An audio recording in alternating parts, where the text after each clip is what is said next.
Hello, welcome everyone to our first seminar of the school year.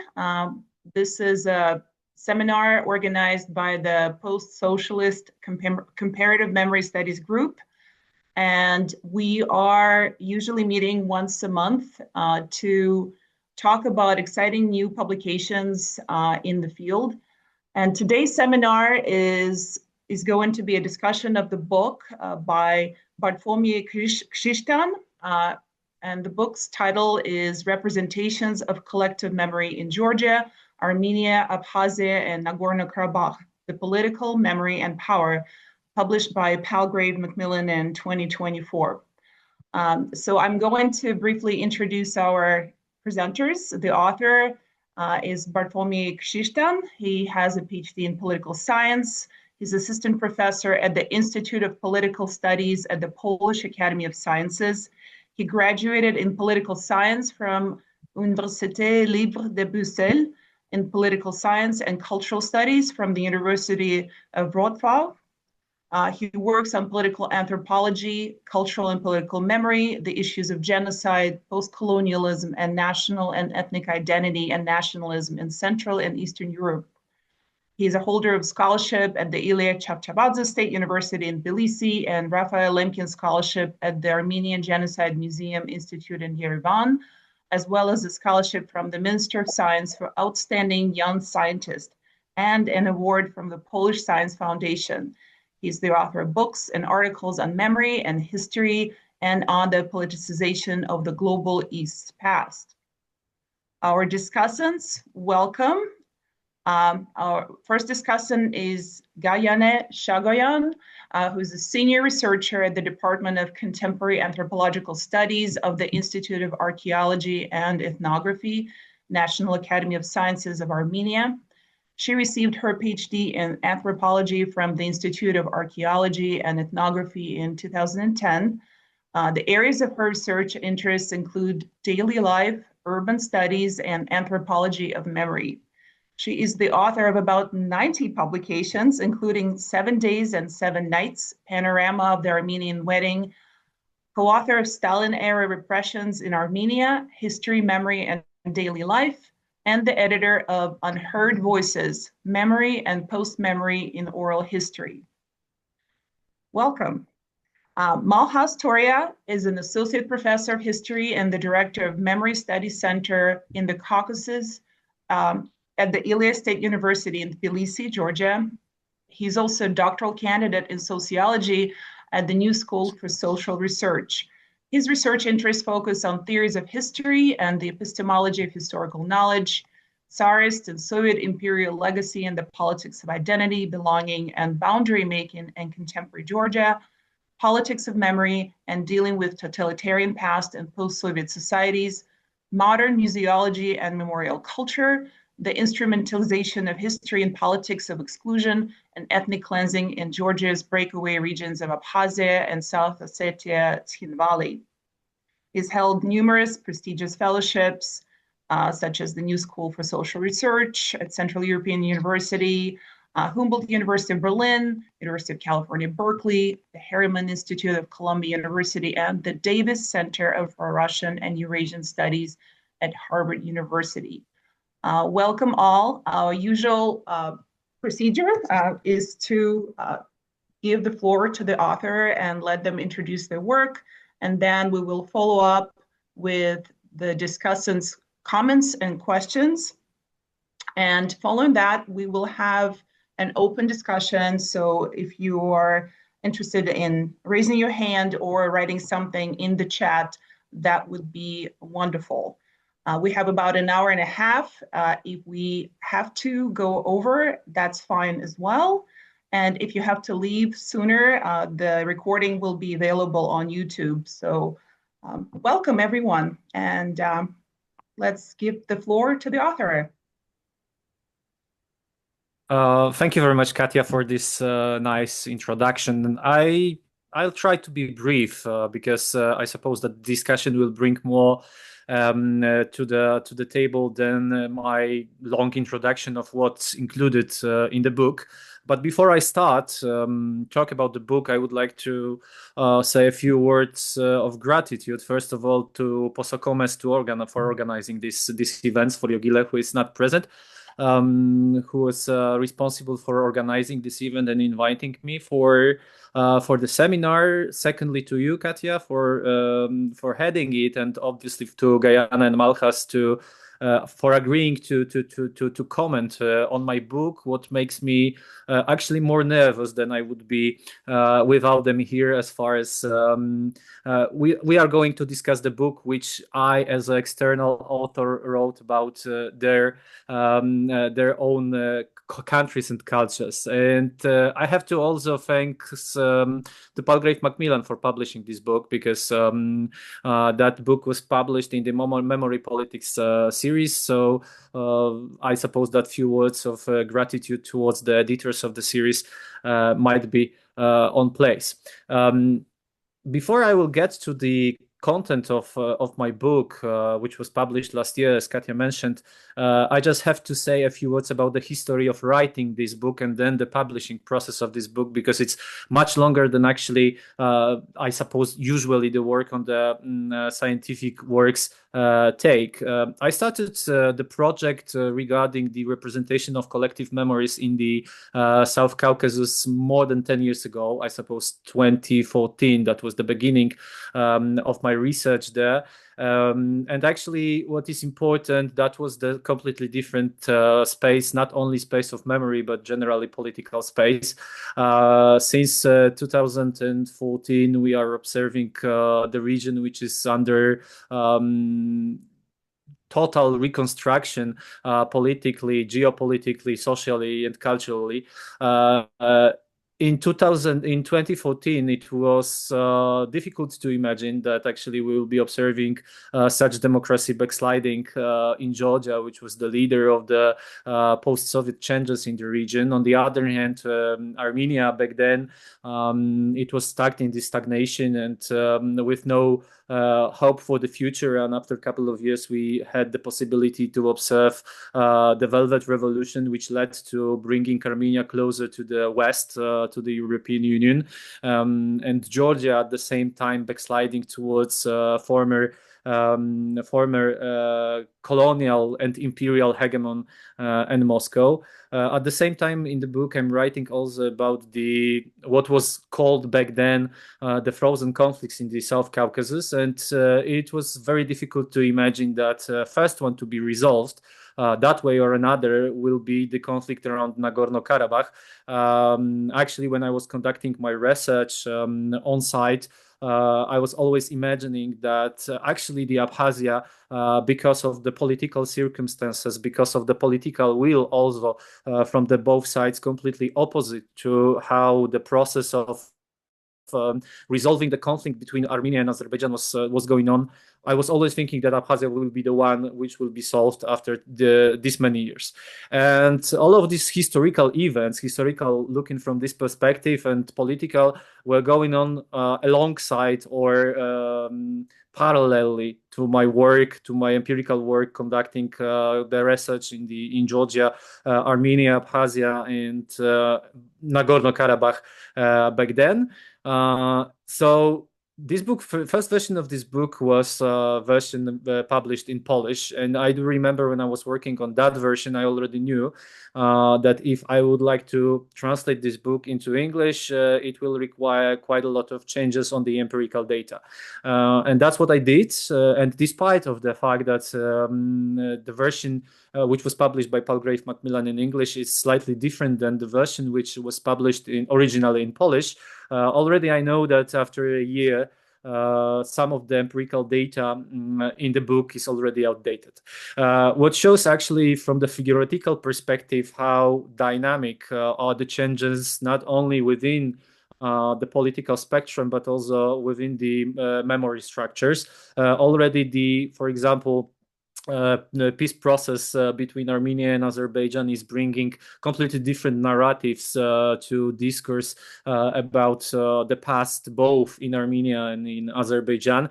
What makes the peace process actually for the memory scholar more interesting from this perspective.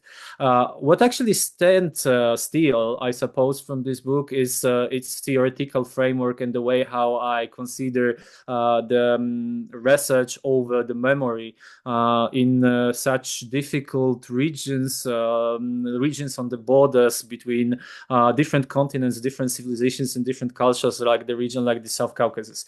I suppose that the way how the structure stands and the mechanism of memory and the way how the past is represented nowadays and the future of the past, it's not changing very much, despite of very dynamic political situations in the region. So having in mind this history of working on this book, I just want to say a few words about how the book is constructed and what was my general idea when I was working on it. First of all, coming from the political science, I always was feeling the some kind of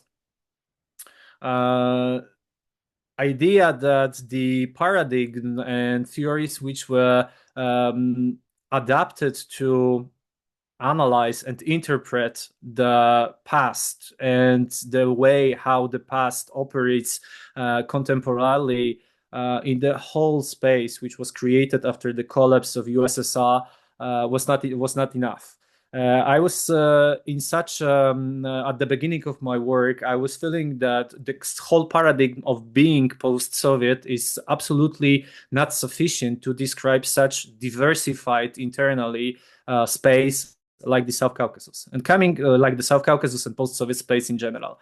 And even in the South Caucasus, which was considered politically as the whole political region, these changes and absolutely different mechanisms and ways how the memory discourse is constructed was striking. And that's one of the reasons why, despite the title South Caucasus, for example, Azerbaijan is not included in the research. Obviously, some personal reasons to not conduct the research in Azerbaijan. It was quite difficult back then to have the research which was based on such a methodology, like in my book, combining the expert interviews and also ethnographic work in the field. It was quite difficult to conduct such a research there. But on the other hand, it was also difficult from the theoretical perspective to include Azerbaijan with the whole political system, which was different in so many ways from political systems in Georgia and in Armenia in this comparative perspective. And first, one of the first questions which came to my mind when I started to conducting the research based on the theoretical framework which I developed, and also the methodological framework based on the political anthropology. One of the first questions was the question whether the artificially constructed region, some kind of region which is imagined, which is South Caucasus, which was geopolitical creation. The question is whether this kind of region can evolve into coherent region of the memory. Obviously, I was recalling here the quite famous theory of Stefan Trebst, asking myself a question whether we can talk about some specific region of memory which South Caucasus is. And this question was behind in the back of my head during the whole process of working on the book. And to be honest, after these 10 years which already have passed since I started working on this book, I still not sure whether I got the answer for this question. Nevertheless, I suppose that some of the elements from the theoretical frameworks are valuable to be mentioned here. First of all, I was very much involved in trying to understand the dynamics of the memory space of the South Caucasus, looking on it from the three different theoretical angles. First one for me was post-colonialism, and I suppose this is the one which I'm especially proud about, because at the moment when I was starting working on it and I was trying to apply some of the thoughts from the thinkers from the global south to analyze the space of the post-Soviet, that was quite rare to be done. And since then, obviously, because of the political situation as well, the full-scale Russian invasion in Ukraine, among others, we are observing the vivid scholarship, vivid works, which are based on the post-colonial and Orientalist perspective on this space. And I suppose that this is something which we have to develop even more to discuss the space of the South Caucasus, not only from the perspective of post-Soviet paradigm of being the space which is somewhere in between, but also from the perspective of being the subject for the long process of imperialism and colonialism. Second important part of my work included in this book, it was the question, what is the difference between the memory politics and the political of the memory in a particular region of the South Caucasus? Memory politics, from my perspective, is quite simple element of the reality under the investigation of the scholars. As far as we are following the institutions, we are following the laws, and we are following the different, very much structurized modes of and dimensions of the memory. And quite difficult and quite often avoided element of the analysis of the power of the memory is the question of the power of memory, not and the power over memory. And this distinction between the power of memory and power over memory, this was something which was the attempt to finding the answer for the questions how the political of memory operates in the region. And what I found out especially interesting is the question how the structures and mechanism of the memory, which were very visible during the previous regime of truth during the Soviet times, it was still very much in the frames, in the frameworks, in the everything outside of the context, very much present in the representations of memory, which we can observe in the contemporary Georgia, Abkhazia, Armenia, and Nagorno Karabakh. And coming from this structuralist background, I was trying to somehow define the way how that political, in this distinction between the politics and the political, operates on the ground, creating the most important narratives on the memory in those research areas. What is important to mention in the end is the question that obviously there are many flaws in these books, and I'm absolutely aware of it.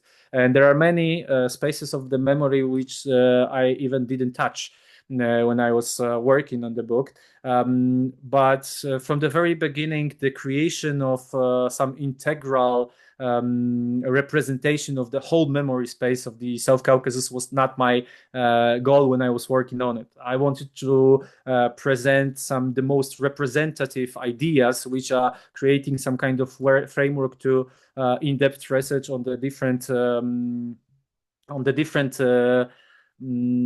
elements of the memory in the regions. And first of all, the most important element which I was trying to achieve writing this book, it was to present relations of memory and the power of the political, which is contained in these representations of memory. Trying to show that when we are changing the content of the narratives, when the narratives are proving the different regime of truth and trying to build the different interpretations of the past, they are very often based in the same frames and in the same way on the understanding of politics from the perspective of aesthetics. When we are rejecting this kind of particular hegemonic regime, as far as cultural hegemony and the ideas of Gramsci was very much theoretical base for my interpretation of the representations of collective memory in the region, there are not this particular hegemonic regime, or we can call it regime of truth. It's constitute very often on the abandoned element of the content from the previous regime, and they are based on the very juxtaposing of the earlier representations of memory. What is interesting for me as a finding of this book, and I suppose that I will just stop after saying this last sentence, It's the whole interpretation and analysis of the conflict itself.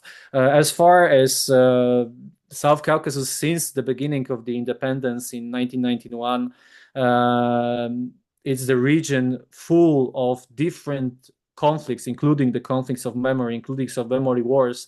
It's very interesting to see it as an example where the conflict very often, and the memory which we can consider as very negative or memory of traumatic memories, very often are the base for building something which we can call the positive community. And obviously, it's not the ideal perspective when we think about the creating community from the trauma, but this is something which is possible, and I suppose that observing the way how the politics is involving with the memory in the region and how it's changing, it's giving some kind of perspective that conflict in the end somehow can resolve also very much on the idea of the building the positive community. And as an example in here, I'm using very much the idea of Abkhazia, and I'm pretty sure that Malkhaz, when we'll be commenting my work, will touch upon it deeper in details. So maybe I will stop in here, and I will to leave more time for discussion, and I will give a floor to my commentators, as far as I'm pretty sure, knowing them well, that they'll have a lot of interesting comments and remarks. Yeah, thanks a lot. So we will proceed with the comments and questions, and if you don't mind, we will take each discussant and their questions at a time. So we're not going to accumulate questions to the end, but deal with them in turn, if that's okay with you.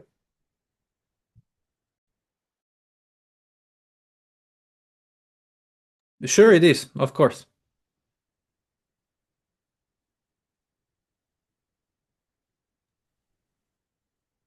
I don't know which one of you wants to go first. I personally don't have a preference, so feel free to jump in. I don't know. I thought Gayane was in the first, but I don't mind. It doesn't matter. I think. Please, then we proceed. I had this feeling, so you should go first, and then me. Okay. So first of all, my congratulations not only to Bartłomiej but also to all of us, because it's a really very interesting and fruitful book. I'd like to say that, of course, it's a genuine pleasure to take part in this discussion of Krzysztan's remarkable, I'd say, and ambitious book, which is entitled Representations of Collective Memory in the South Caucasus. Reading it was not only an intellectual exercise, but also a profound aesthetic and, I think, emotional experience.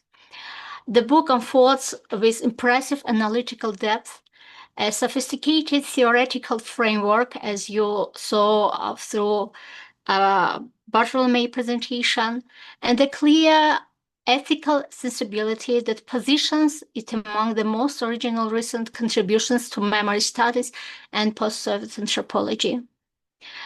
The intellectual architecture and originality of this book, I think, just exciting one. What strikes the reader first is the extraordinary scope of Krzysztan's inquiry.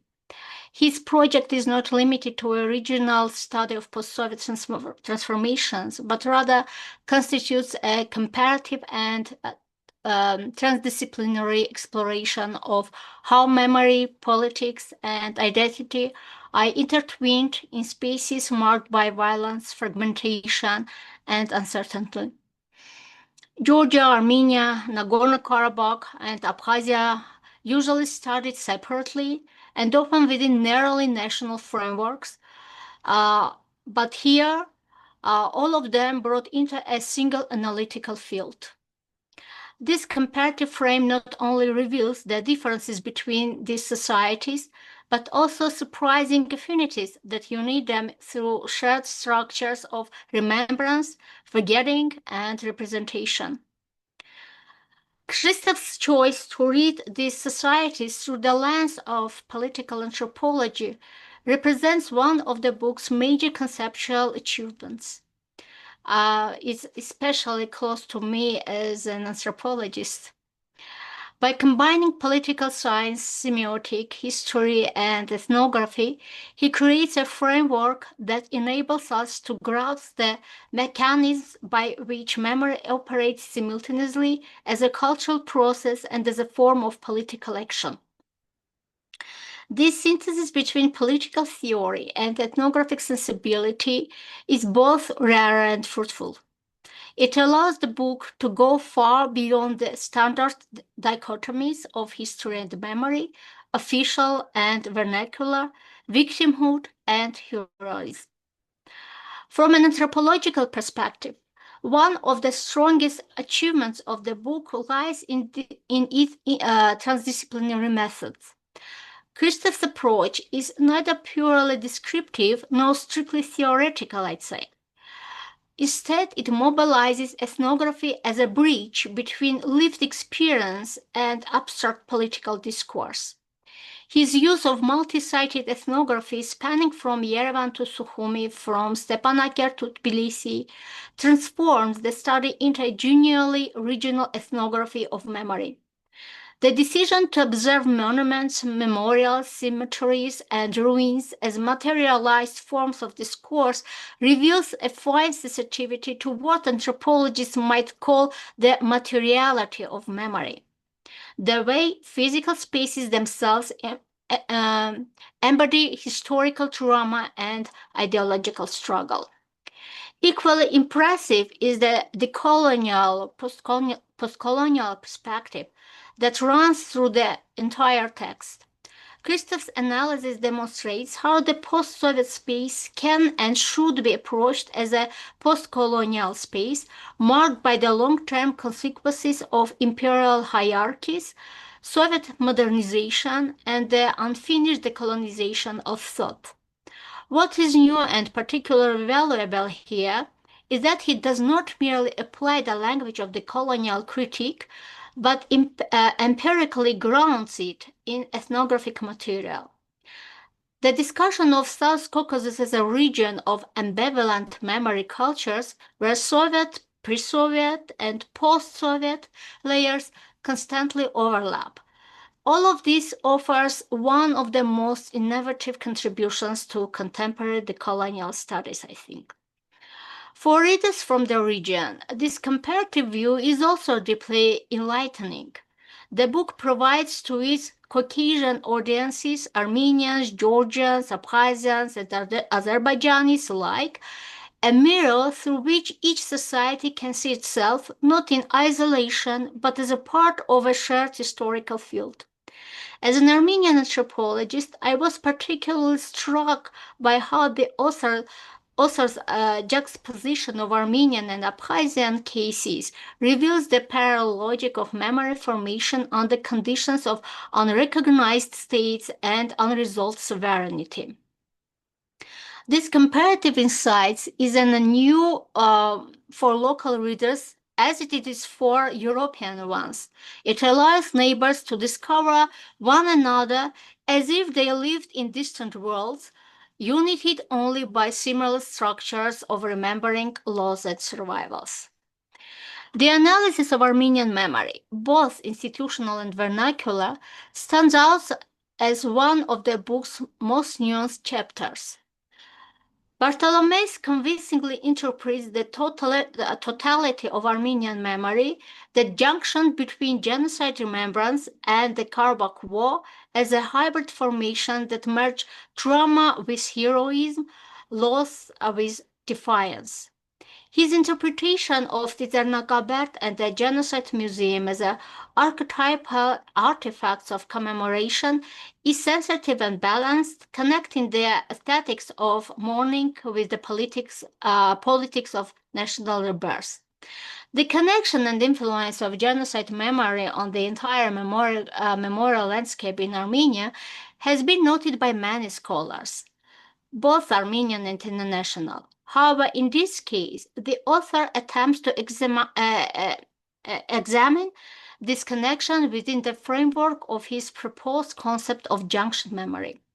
The book also managed to show how this logic of survival through repetition is mirrored by Azerbaijani counter-memory, creating a tragic symmetry of victimhood. Throughout the book, Krzysztof's language remained precise yet evocative. His narrative flows between analytical exposition and ethnographic description with remarkable literary discipline. And finally, in conclusion, in particular, deserves recognition for its reflexive honesty. The author openly questions his own epistemic position, the legitimacy of speaking about the other's memory, and the ethics of representation. Such self-awareness elevates the book from a scholarly monograph to a work of intellectual conscience and a good example of anthropological reflection. While the book's intellectual scope and methodological ambition are truly impressive, I would like to offer several reflections and clarifications that may enrich the discussion and perhaps guide the future research.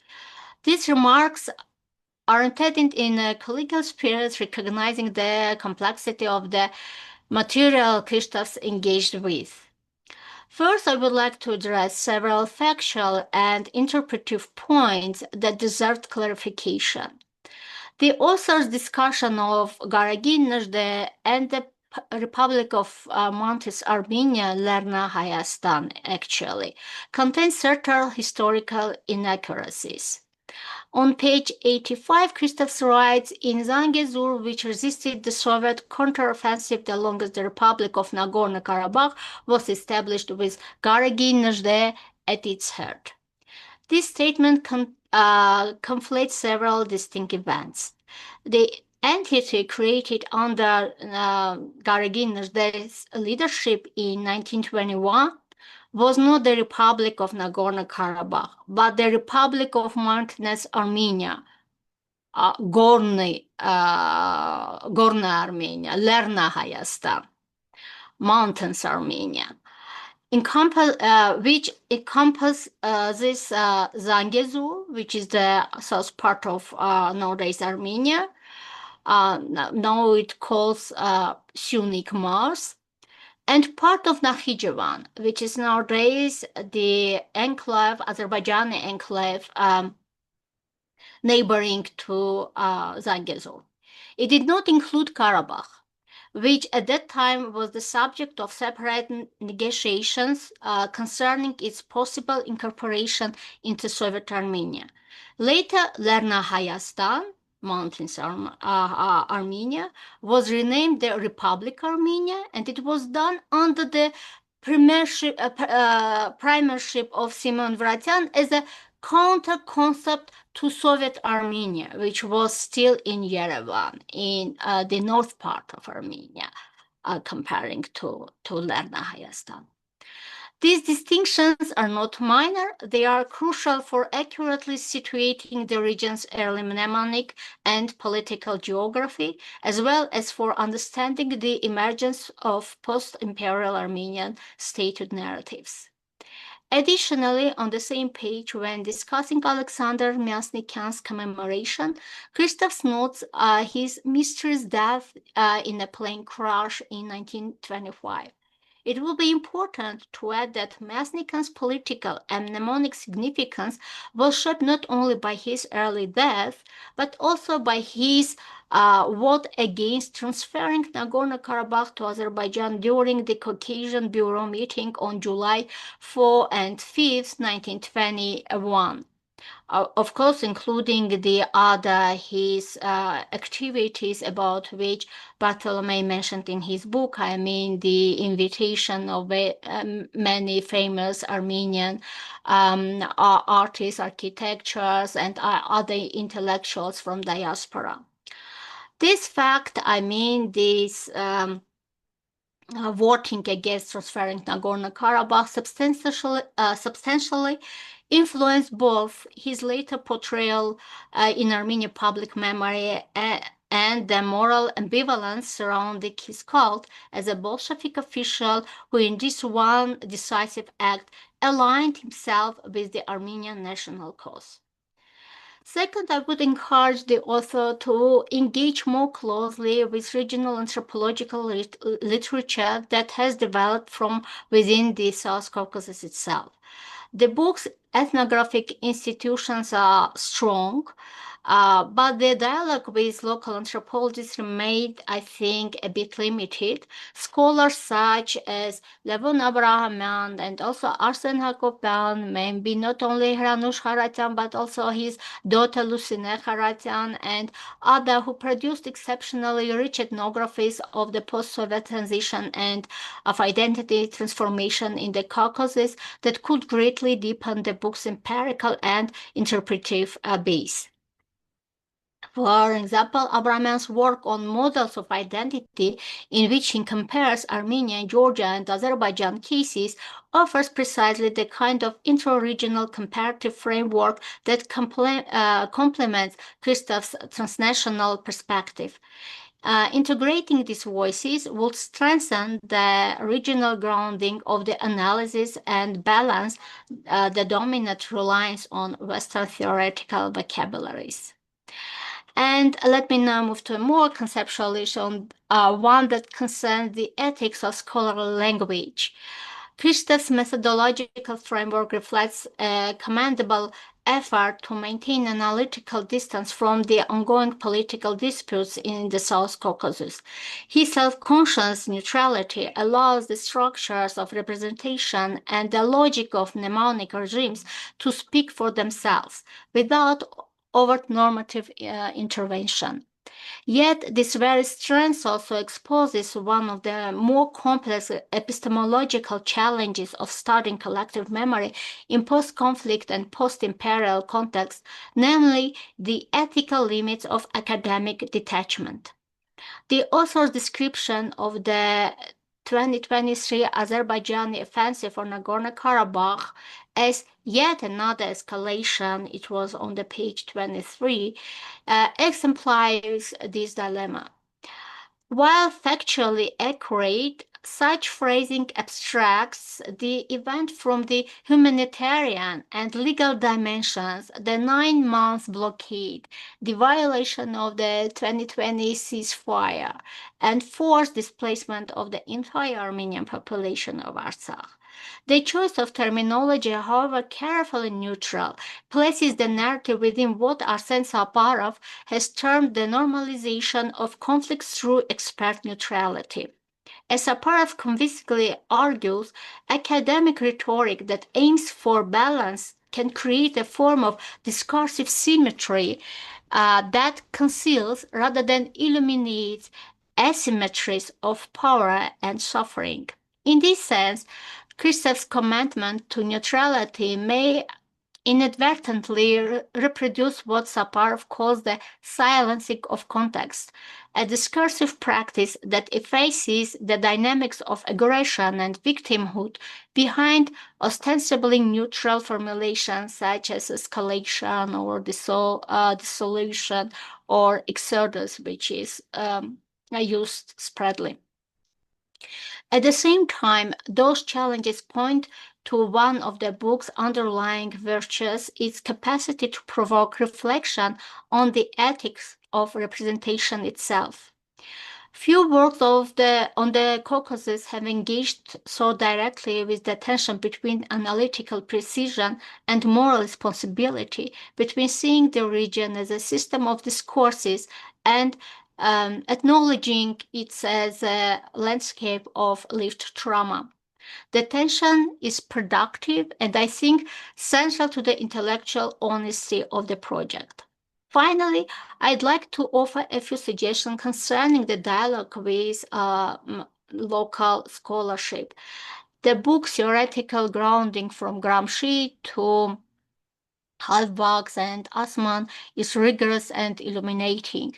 Still, its regional bibliography could be enriched by some maybe anthropological works produced within the South Caucasus itself.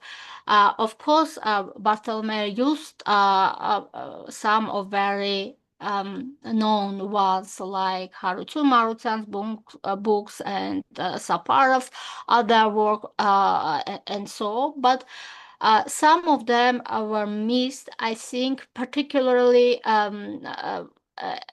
several books would provide thick ethnographic description of the transition period and everyday moral roles.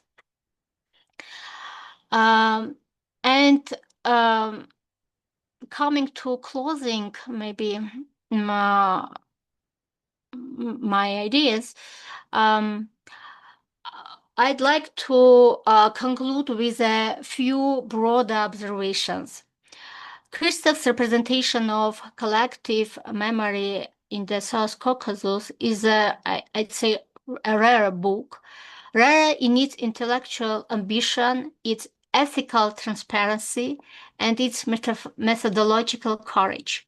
It demonstrates that transdisciplinarity is not merely a fashionable term, but a genuine research practice, one that fuses the precision of political theory with the empathy of ethnography and the interpretative sensitivity of cultural analysis. For students and scholars alike, it offers an exemplary model of how to work at the intersection of disciplines without losing coherence or depth. As an anthropologist who has spent years studying memory, trauma, and displacement in Armenia and post-Soviet context, I found this book deeply resonant. It speaks both to our regional realities and to global theoretical debates. It shows that the South Caucasus, often seen as peripheral, can produce knowledge that is central to understanding the modern condition, a condition defined by memory wars, shifting hegemonies, and the persistent search for meaning after violence. Reading this book, I often felt that Bartłomiej was not only analyzing memory, but also performing an act of listening to the silence, absences, and contradictions that inhabit post-Soviet space. His reflexive conclusion, in which he questions the very possibility of representing another's memory, is one of the most moving parts of the work. It reveals that humility of a scholar who knows that the other cannot be fully known, only approached with empathy and doubts. For all these reasons, I'd like warmly recommend representations of collective memory in the South Caucasus to students of not only political science, but also anthropology, sociology, cultural studies, and so on. It is a model of transdisciplinary writing, theoretically rich, empirically grounded, and ethically alert. Above all, it demonstrates how scholarship can bridge the gap between analysis and responsibility, between understanding and care. Bartłomiej, thank you for giving us a book that challenges and inspires in equal measure. For many of us working in and on the South Caucasus, it will become a reference point, a text to return to, argue with, and learn from. And for our students, it offers a masterclass in how to think critically, write sensitively, and remain open to the complexity of human experience. Thanks again. This is what I would like to say about the book. Maybe later I will add some questions to Bartłomiej. Thank you. Thank you, Professor Shagoyan. We'll turn to the author now. Mm, There is not much to say, I suppose, because there were not many questions. So, first of all, Gayane, thank you very much for these nice words about the book, and hearing that you like it, that you found many places, many space, many elements of it intriguing and compelling. It's something which I really happy to hear. I would like to just say a few words about what you mentioned a couple of times in different places of your speech. So the question of ethics of conducting the anthropological research in the area, which is in brackets not your own. That was something which I was struggling with from the beginning of my research in the South Caucasus, and this is something which I suppose every scholar deciding to work on such sensitive topics like conflicts and the wars which are still present. They are not frozen. They are not something which we can describe using these neutral terms, like you said. That was something which requires the specific sensitivity. And I'm especially happy to hear that you felt these struggles of mine reading it, because that was also my intention, like when writing the text, to just mention like that the process itself, not only the writing, but the process itself requires not only the rational and scientific approach to those issues, but also the emotional and sensitive approach to the people who are not only the subject and the objects and not the others for yourself as a researcher. So thank you very much for it, and explaining myself from those two elements which you mentioned. First of all, about this yet another what was the word? Yet another. Can you remind me what was exactly the word which I have used about 2023? Yet another escalation. Oh yeah. Yet another escalation. Yeah, this is something exactly which is not supposed to be the language of sensitivity which I was discussing. You're absolutely right about that, because it's taken from the emotions which are very much present still, because the events are fresh, but it's very different, as I said, especially for someone who is not coming from the outside, and on the one hand, ethically is responsible for being as much objective as it's possible as a scholar, but on the other hand, to be as sensitive at the same time is the struggle which the researcher have to meet like on every day while conducting the research. So, and I absolutely agree with you that we have to be very careful describing such an event, and also now when we are describing the war in Ukraine, because it's very easy to use words to normalizing the process, and especially in the context of Armenian studies is very much visible when we can see the mnemonic struggles and mnemonic wars with the usage of the word genocide, for example, how often is misused in the political context in the region. In the region and outside of the region as well. So yeah, maybe for now. And about Geregin Nizhda, I'm absolutely aware of that. And actually, I even have checked that in the Polish version of the book, and actually I don't know for what reason, but in the Polish version of the book, it's the right way. So it's the Republic of Mountainous Armenia. So that's probably something which was missed when I was checking the last version of the English version of the book. Yeah. Okay, thank you very much. Thank you. And I think the problem of language, descriptive language of the situation when the object of our investigation are in the moment of war is the another topic of challenging both anthropology or political sciences or any other discipline. And I think it's a good opportunity to start speaking about this issue as a separate problem, because not only in our part of the region, but also now this problem is getting larger. And I mean, for example, the situation in Russia, Ukraine, and other Palestine, Israel, and other regions, when we have people who are suffering from war, and any word which we used as an expert, like say that that have the potential of give additional suffering to these people. So this is the specifically problem of language of experts in the situation of war.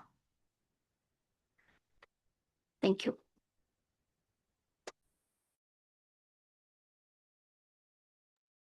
All right, Professor Toria, your turn. Thank you, and I enjoyed also this very thoughtful reflection from Gayane, and I would like to join her in congratulating Bartłomiej with this important contribution to the general scholarly discussion of the memory landscape in the South Caucasus. And this book is, I agree, it's an ambitious and rigorous, well-crafted attempt to conceptualize the South Caucasus as a separate, sort of unique space of memory, which is not kind of frequent occurrence, especially when this deep-rooted concept of post-Soviet really vague and only encompassing and kind of sometimes dangerous concept, because it's not only a scholarly term to designate certain space of the successor states or former Soviet republics, but also kind of dangerous in a geopolitical term, because it's sort of puts these societies without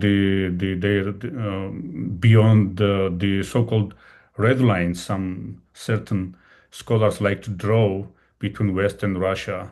And unfortunately, we live in dangerous time when the scholarly work is not just part of academic discussion, but actively utilized by political players too, in order to gain some geopolitical gains. So, in this sense, the Bartłomiej's book is a really important kind of voice to make to elaborate extremely sensitive part of the social political collective discourse in the Caucasus societies, and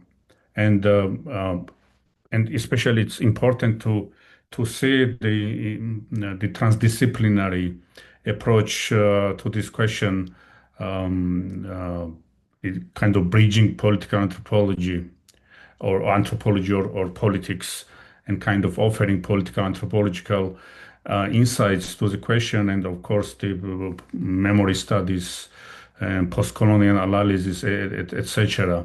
So it is a really complex and well elaborated, carefully thought attempt to reveal how representations of the past, monuments, museums, cemeteries, propaganda imaginary, operate as a in the field of power, but also in the not only top down but also bottom up perspective, And for those of us working on the region and kind of examining the concepts like memory regimes, social imaginaries, post-colonial, decolonial, or post-imperial, which is, as we know, very debatable concepts too.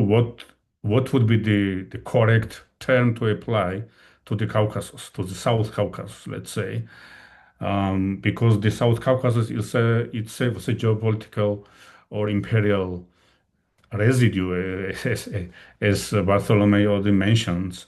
But this is the societies live in the framework of these legacies between the struggle for their agency, but also dealing with this so-called difficult past, which is not really past because it defines the pattern of social imaginary, collective memory, cultural memory, and political processes. That's why it's a refreshing, new important contribution to see, and very ambitious, as I said, and we mentioned it already, not only me, but kind of combine the different mnemonic communities, different but really connected, like Georgia, Armenia, quasi so-called de facto state Abkhazia, Nagorno Karabakh, and so these are not just technically combined different cases, but Bartłomiej attempts to see them in the grid of interrelated,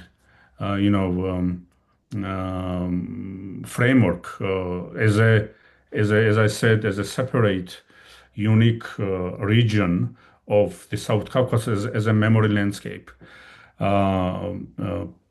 And what makes South Caucasus so unique, because not South Caucasus, but also Eastern, the country where Bartłomiej coming from, right? Poland is also quite burdened with the legacy of the past, and that's why the Institute of National Memory and all these associations of memory studies are quite topical structures on infrastructure of memory studies.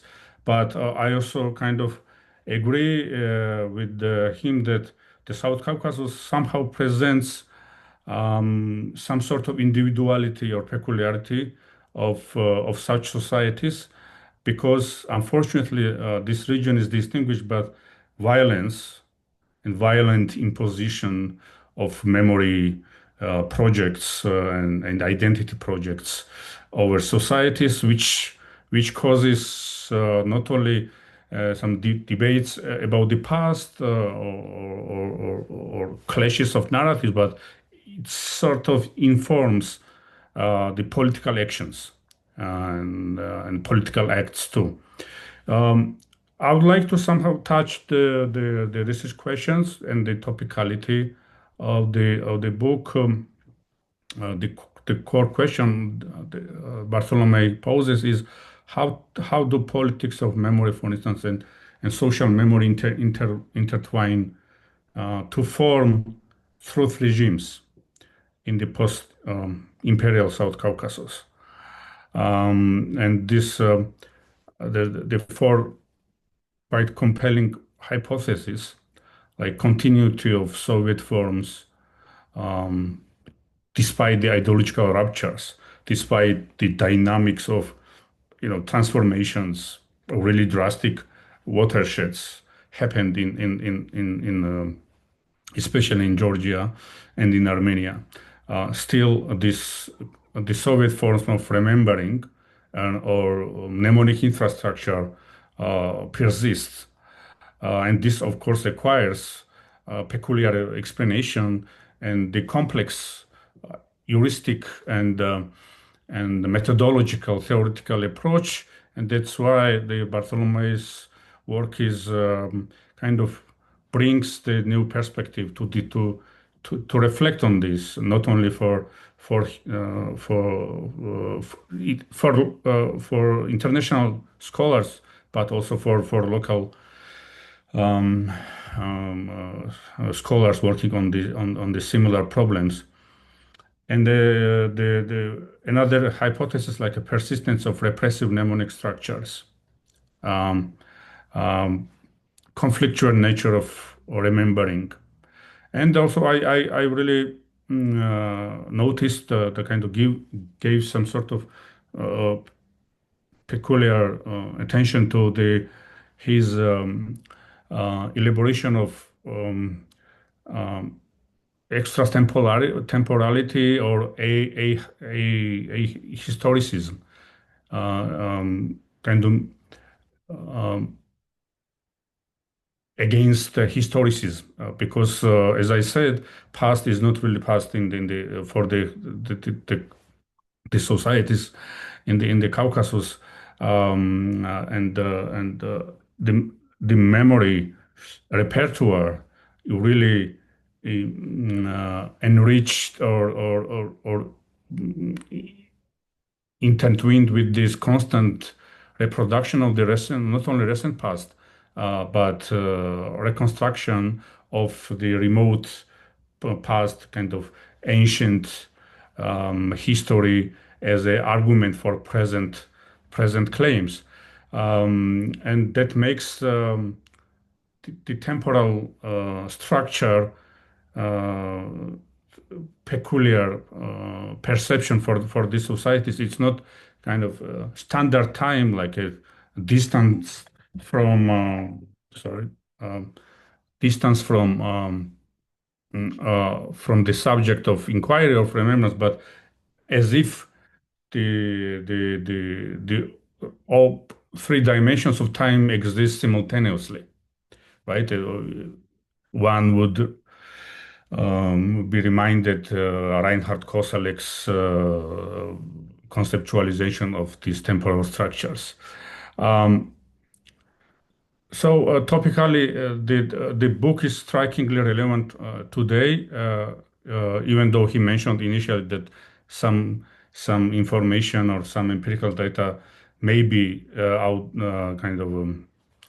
not outdated, but not really present. But still, the pattern of remembrance is pretty much still vital in the Caucasian societies, and that's why I think Bartłomie's book is still relevant, and it was just published last year, but it will be relevant for the future too, because he explored or expanded the field of memory studies regarding the Caucasus. And this transdisciplinarity is also engaging for me, and how the political science meets anthropology, and enriching his theoretical model with major intellectual tradition like Foucault, power-knowledge relation, recourse, representation, and which allows him to grasp both as memory, not as a content, but as a form, ritual, aesthetics, as a spatial grammar of commemoration. And his ethnographic sensibility also really important source of reflection. He worked, I know Bartłomiej for many years, and I know his methodical kind of works, very for a long period of time, doing his field work, attending events, contributing with the discussions at Ilia State University or elsewhere in Georgia and in Armenia. So it allows this experience of not only studying, but also experiencing the research field, and which gives him to align with this Geertzian kind of thick description model, because he knows almost as a participant observer how Georgians or Armenians, Abkhazians make sense of the past. And this is really important. It's quite rare, frankly, because not everyone achieves this. And we know that it requires a long period of time. So um, in this sense, the Bartłomiej's work valuable from this perspective too. And some in the middle, I may pose some questions, and then while discussing, instead of leaving my questions for the end, I will pose some questions while touching different elements of the book. Going back to the core theoretical model of Bartłomiej's book, transdisciplinarity is it's complex, but sometimes it may sometimes it could be difficult to navigate, because many authors, many models, many theoretical approaches are brought together. And I know you are doing it very carefully. All words and kind of phrasing or kind of building up this model is very careful elaboration, in order to achieve anthropologically the thick description of the extremely complex problems. Different societies with different experiences, even though there are many similarities too. And I would like to ask, how should we know when a representation of power ceases to be symbolic and becomes a political practice? Because, of course, you have this idea of bridging the narratives and perspectives of like a politics of memory and political, but still, how it's a question maybe for the future reflection. How did you navigate beyond this formal application of the theoretical models, like extremely dense elaborations of the of empirical data you gathered? How did you navigate within this landscape? And because you very well aware of limitation of the scholar and your limitations too, where the subjectivity ends and objective scholarship starts, or is there kind of juxtaposing these two doesn't make sense at all?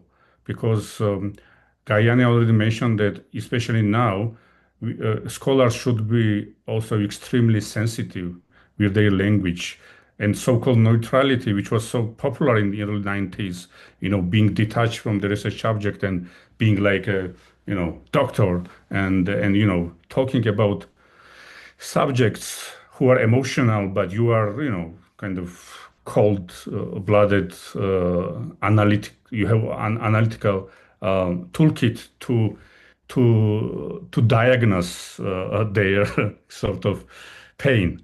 So, but now we know that currently scholars also should be emotionally engaged, and emotion is not a sign of non-objectivity. It's, on the contrary, emotional grasping of the word or local kind of worldview could be enriching.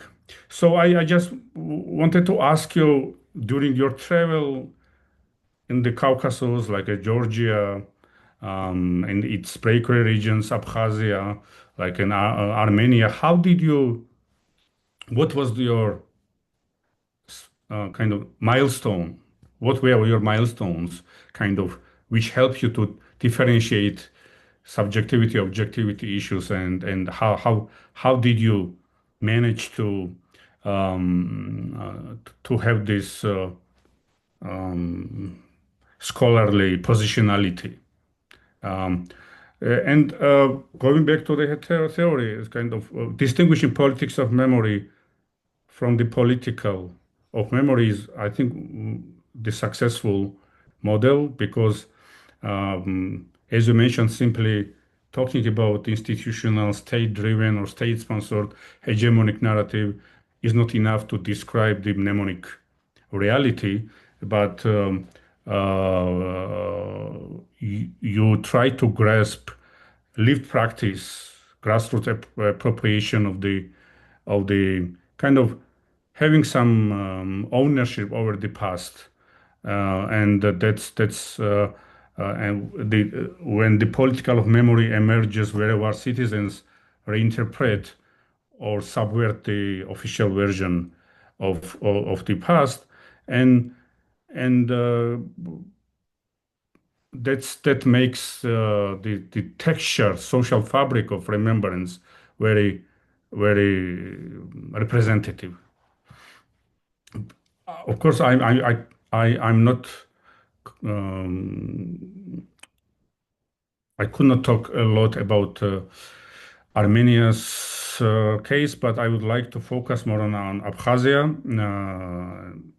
and Georgia per se, and were the continuities, ruptures, and ambivalences? How did you present? And you covered the impressive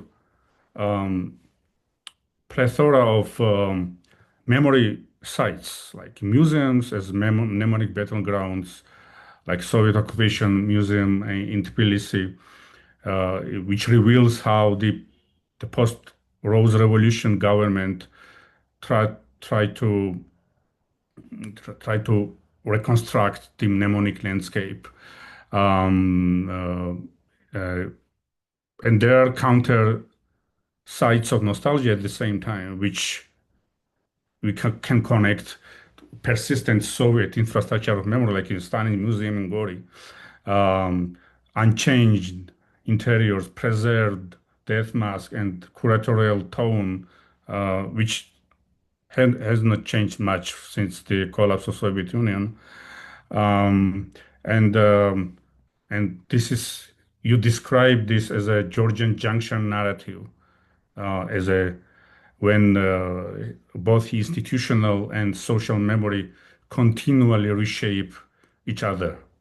So it's a kind of complex reality of how society struggles between geopolitical positionality, social imaginary, which is at least so until now, Georgian society was perceived not only from others but from themselves, by themselves, that they are pro-Western, pro-democratic, and there were mnemonic consensus on that too.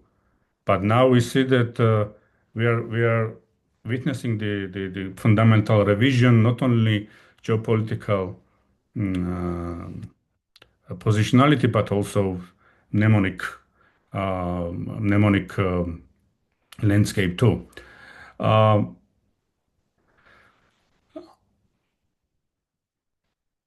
Going to Abkhazia, and by the way, I also wanted to thought to say about something.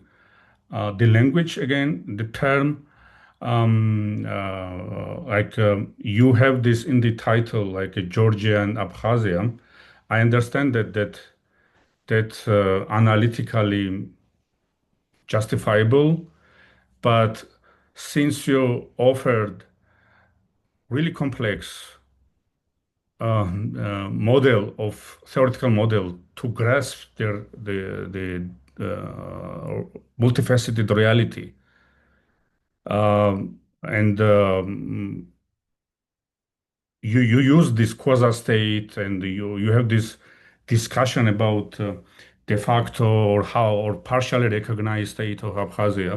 And I really value this as a because you are extremely sensitive to this term. But in the title, in the framing, maybe there was also possibility to somehow make this uh, category of practice as a part of category of analysis too. Kind of titles or subtitles or subchapters could also express this reality. And that does not mean that I'm diminishing Abkhazians' individuality or their vision of the world and conflict, etc. But as Caucasus as asymmetric space also somehow should be expressed in the terminological, multifaceted as a multifaceted model in terms of terminology. But I don't think it's a mistake or but from my point of view, some differentiation which would express the reality could be additionally beneficial for your work. Uh, like for instance, calling Sukhumi as a Sukhum, which is only Abkhaz version. And if you pick up this version of toponymy, then you should also kind of explain this why, because Russians call it Sukhumi, Georgians call it Sukhumi. Generally, there's a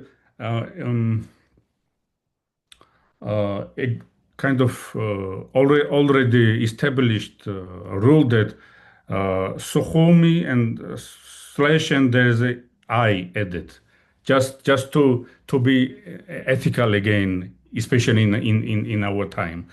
But I don't think it's a grave mistake. Again, it's just a some minor suggestion. And going back to Abkhazian case, so you discuss really rich um, examples of how Abkhaz counter memory or counter narrative works, kind of building a sacred topography, which is based on sacrifice and the narrative of sacrifice and victory, monuments in Gudauta and in Sukhumi, but at the same time continuing Soviet commemorative grammar, which is really important, like drawing on Russian words, mnemonic pattern of Great Patriotic War and kind of mimicking or copying this commemorative practice.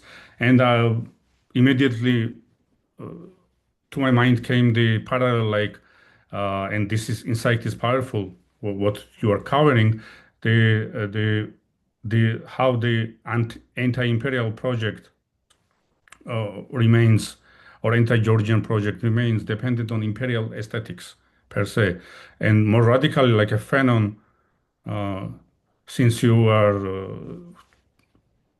drawing on the post-colonial literature, Fanon also said that how, for instance, ethnic oppression and violence and violent epistemology is working and used and abused in the Gali district of Abkhazia, for instance, and how the dominant narrative is imposed over the marginalized society, kind of coping imperial course mechanism of ethnic categorization and memory politics. And I also would ask you here,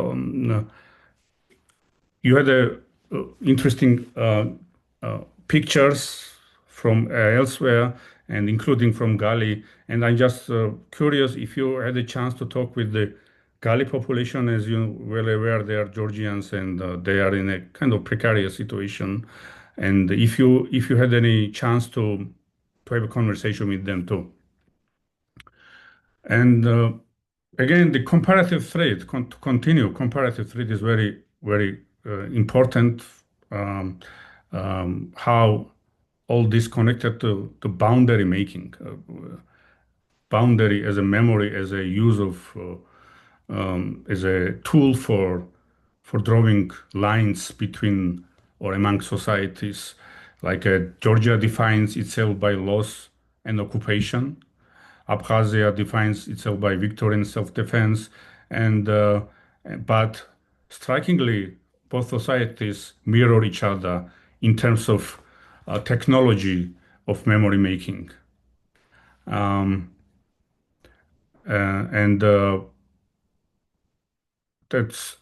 just to conclude, I think I took quite enough time already because I would like to give audience the possibility to ask question.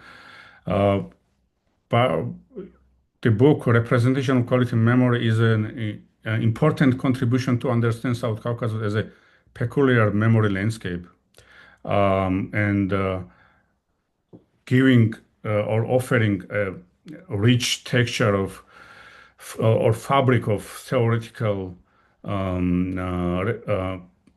grasping the complexity of the field of study, differentiating between politics of memory and between resistance, compliance to imperial mechanisms, covering hybrid identities or hybrid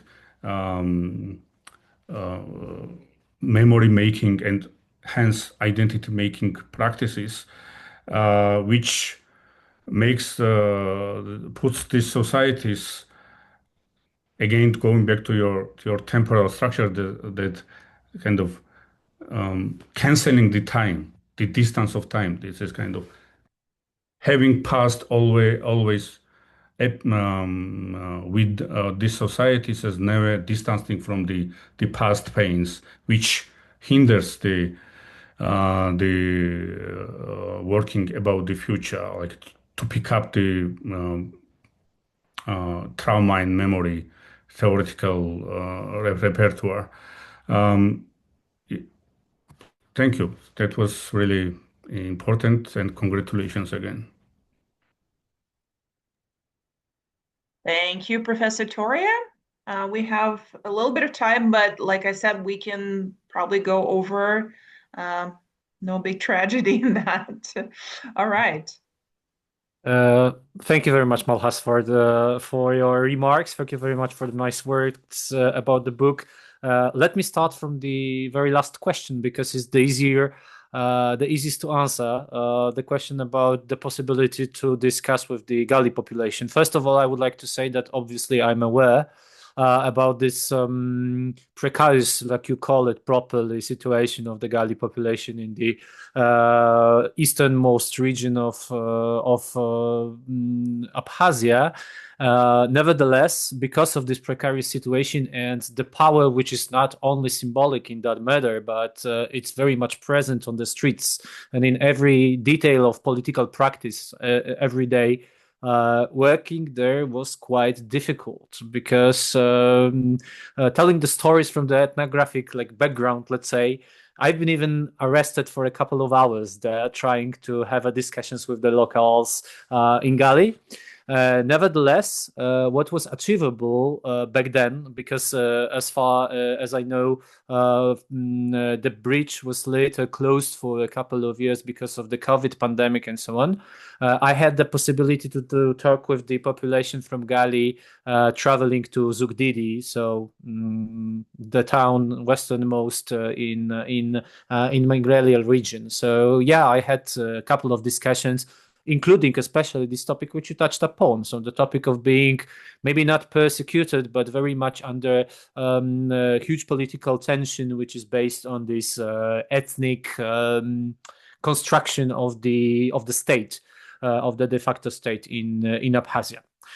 So that's the answer for the last question. And if I remember correctly, I even I'm even recalling one of the discussion with one of the Georgian citizens from the Gali district still living in Gali town.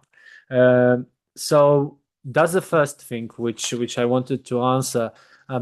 Secondly, you have asked about this juxtaposing of subjectivity and objectivity, and how does it affect my work and how I sense it.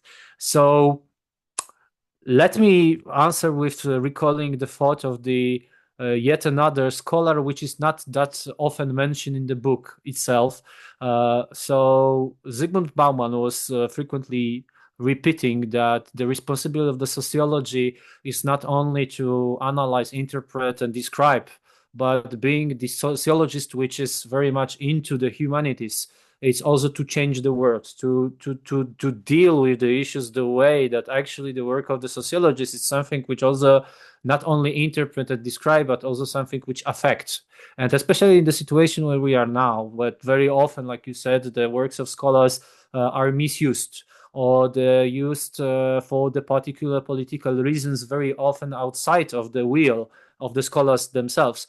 This responsibility to somehow reject the objectivity, this positivist attitude of the scholars coming from the 19th century, from in my perspective, is something like our responsibility nowadays to cope with this chaotic entropy in which we are living right now.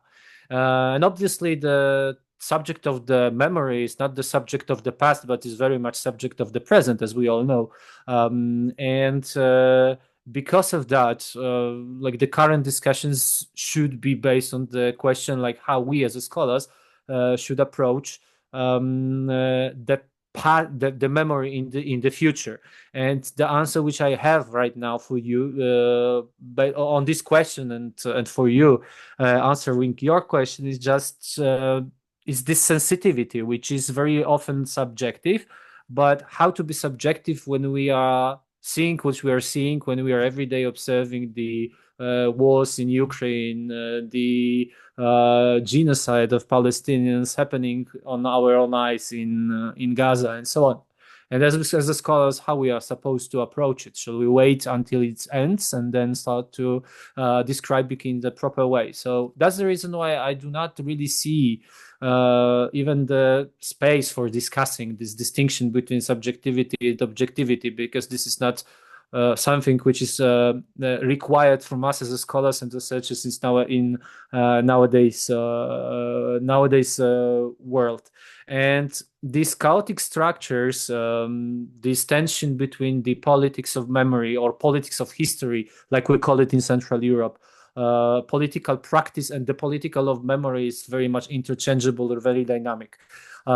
So some of them probably in the moments when I was writing this book, they were present in this part which we might call the political of memory, something which is like the practice of memory on everyday level, like feeling of remembering, which is political from the very beginning of being, becoming the memory.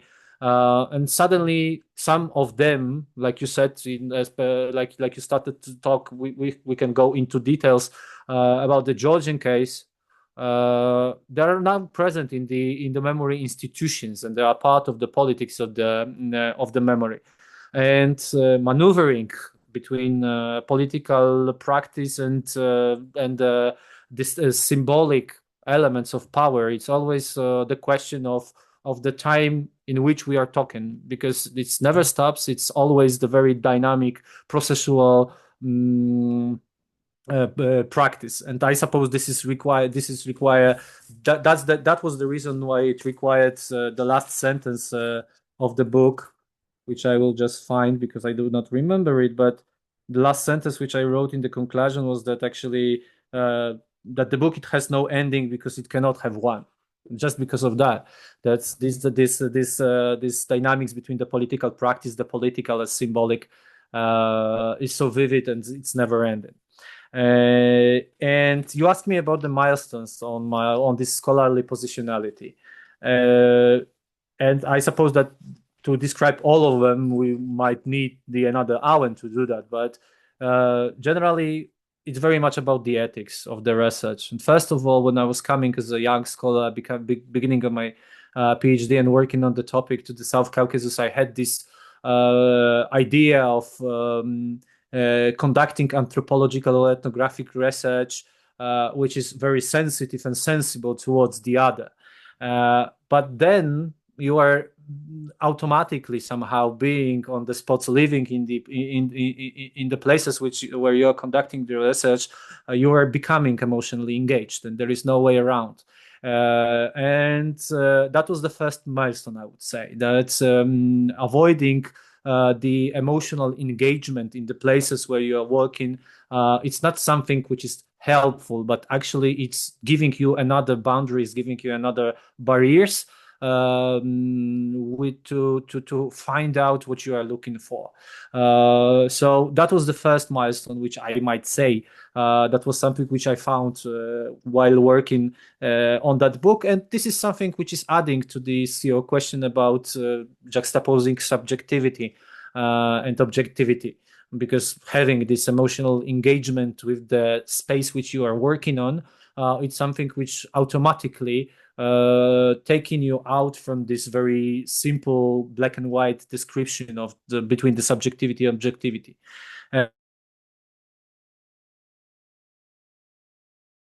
Is in the way how we are choosing the topics which we are researching, because we always thinking that this is based on the rational choice theory and we are choosing something which is interesting for us. And I suppose that this is much deeper, and maybe this is something even like based in metaphysics somehow, that the topic has to found ourselves and we have to find the topic. I remember like one quotation, it's not exactly quotation, but like paraphrasing, Italo Calvino have written about one of his books that this book was always somewhere around him, inside him, but that was something that he as a writer and the book had to find themselves. So the way how I was writing about this memory symbolics, that was something which probably I had to find by myself in the meantime. So that I will call the second milestone. Yeah, and about the transdisciplinarity. This is the element which I was very much broadly discussing for many years, first with my PhD supervisor, then with many of my colleagues in the academia. And obviously in different academic environments, we are not struggling with the same topics, but some of them, there are some very often similar. For many years, in the Polish academia, we are having the problem with meeting the criteria of being interdisciplinary. And basically being interdisciplinary is something like picking up some grapes from the other disciplines and adding them to your own basket. But generally, you're not going in details to those, because very always you have your disciplines in the very center and you are just choosing the elements which fits into your research. And I was always considering transdisciplinarity, and that's why the reason I have called it that way, and why I recalled the scholars which are writing about transdisciplinarity, because there is no hierarchical order between the disciplines. In this manner, the anthropology, political science, and sociology, they are equal, and history is equal in this perspective. In the perspective of interdisciplinarity, I think that there is always one discipline in the center and something from the others around them. And I know that it creates this difficulty sometimes to follow this thick description, but nevertheless, again, we are living in the chaotic world, which is not divided into disciplines. And disciplines, like following the thought of Foucault, is something which is disciplining us, which is saying us, is putting the burdens of ourselves. So it's not something which is necessary to especially research such multifaceted topic like the memory politics, or the political of the memory. I hope that it gave you some. I answered the most of your questions. And once again, like, I really appreciate you being here and your very nice words about the book. It means a lot to me. Thank you, Bartłomiej. Thanks so much for this discussion. We do have a question in the chat, and it's rather long. So I will let Dr. Krzysztan to read it and consider it. Thanks. Do you want me to read it out loud? Yeah, all right. So my apologies for writing here. This isn't the best place for a detailed question, but I wanted to share a thought inspired by your fascinating and thought-provoking work. Would you agree that before the 2020 war, the collective memory in Nagorno-Karabakh was shaped more by narratives of victory and heroism, whereas in Armenia it was primarily grounded in the trauma of the genocide? After the war, Karabakh memory seems to have shifted toward a more traumatic discourse resembling the Armenian model. How would you interpret the fact that the memory of victory never strongly shaped Armenia's collective identity, while the experience of defeat has had such a profound psychological and political impact on both Armenia and Karabakh? This is multi-layered question, so let me think for a couple of seconds and try to answer it. Couple of years ago, I have published the article in which I was comparing at the beginning, it was the idea, was the comparison between the memory over in the Nagorno-Karabakh and the memory of the Armenian genocide. And then when I was conducting the research, being the scholar in the Armenian Genocide Museum-Institute in Yerevan, I have notice that actually the comparison, this is not the proper methodological approach to it. And rather, I should look for some structural continuities and some ideas in which the Armenian genocide and the Nagorno-Karabakh memory is present at the same place. So I started to gather the data, and I have noticed that very often in the memorial sites, which are specifically dedicated to one of these events, at least the small commemoration of the other is present. So we have the massive genocide memorial at Tsitsernakabert in Yerevan, which is dedicated to Armenian genocide along with the museum. And at the spot, there is also the small dedication to the victims of the Nagorno-Karabakh war. Then we're going to Gayane, please help me with the word Sardarapet. Sardarapat. And there is, so there is the memory and the museum commemorating one of the most important battle with the Ottoman Turkey of the First Republic of Armenia. And there is also the commemoration of the Nagorno-Karabakh war and a little commemoration of the genocide. So I wouldn't say that they are very much distinct from each other. I mean, like, there is very often present, but in general, I agree with this assumption that I don't know whether it's before 2020 or it's still present, but I think there is some right in it, that narratives of victory and heroism, they were more visible at Karabakh, obviously, and much less in Armenia proper, which I suppose is also important from the very basic political practice, because of the fact that how much Nagorno-Karabakh was separated from the outside world, the ideas from the outside world, let's say, they were not coming that often like to Armenia. And Armenian memory about the genocide was very much shaped by the diaspora.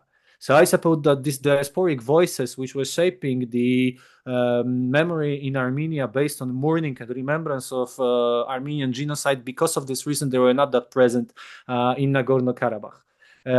But it doesn't mean, in my assumption, that actually these ideas of victory, they were not present at all in the Armenia until 2020, because they were very much responsible for not clearly see what is the political situation or what might be the results to feel to build the identity on this victorious on the remembrance of this victorious war from the beginning of 1990s. It's very difficult to answer the last part of the question about this psychological impact on Armenia and Karabakh. First of all, because of my personal perception, in which I do not believe in some kind of psychological mind of the nation.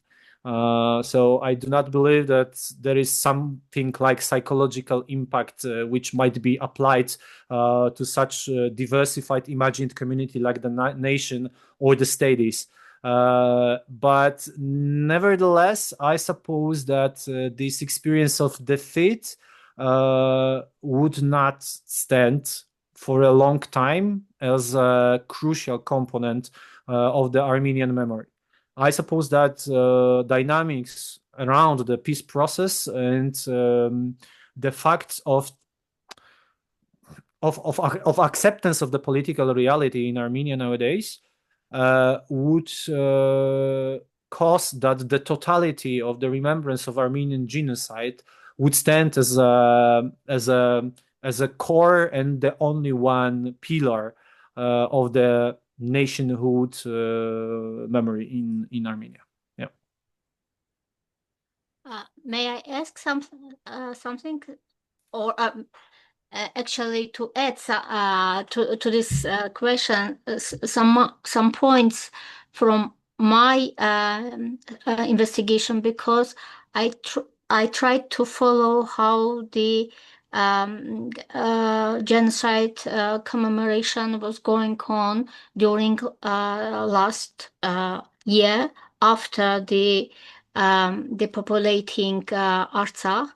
And actually, the narrative on Artsakh is integrated in the genocide narratives nowadays. So it was a very acceptable something this could be, but at the same time, I think it also very important to take account the genocide memory was in Artsakh before 2020 also. The genocide memory and commemoration was something like nation-built memory or nation-state memory or narrative, which was very common in Armenia, and as a state narrative, it was influenced on the Artsakh at the same time. So even the pogroms and killing people in Shushi in 1918 was not commemorated as much as the genocide commemoration before 2020. So it was like some kind of national narrative which covered all of these Armenianness, let's say. So I think this is just two different narratives on victory and mourning. So the nowadays when we lost the Artsakh and the population forcibly displaced, now these two narratives just joined as a one huge narrative on genocide.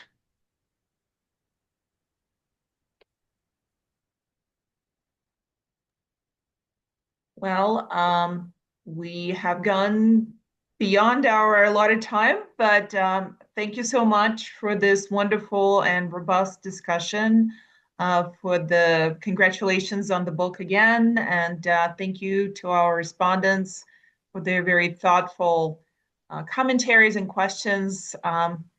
We will have this video on YouTube, so please share with your friends and colleagues, and thanks again, and have a great week and great year. Thanks so much. Congratulations again, Bartłomiej. Thank you very much, and thank you very much for organizing this event, and for you, Gayane and Malkhaz, being here, and commending, and Katya for hosting and chairing this seminar. Always a joy.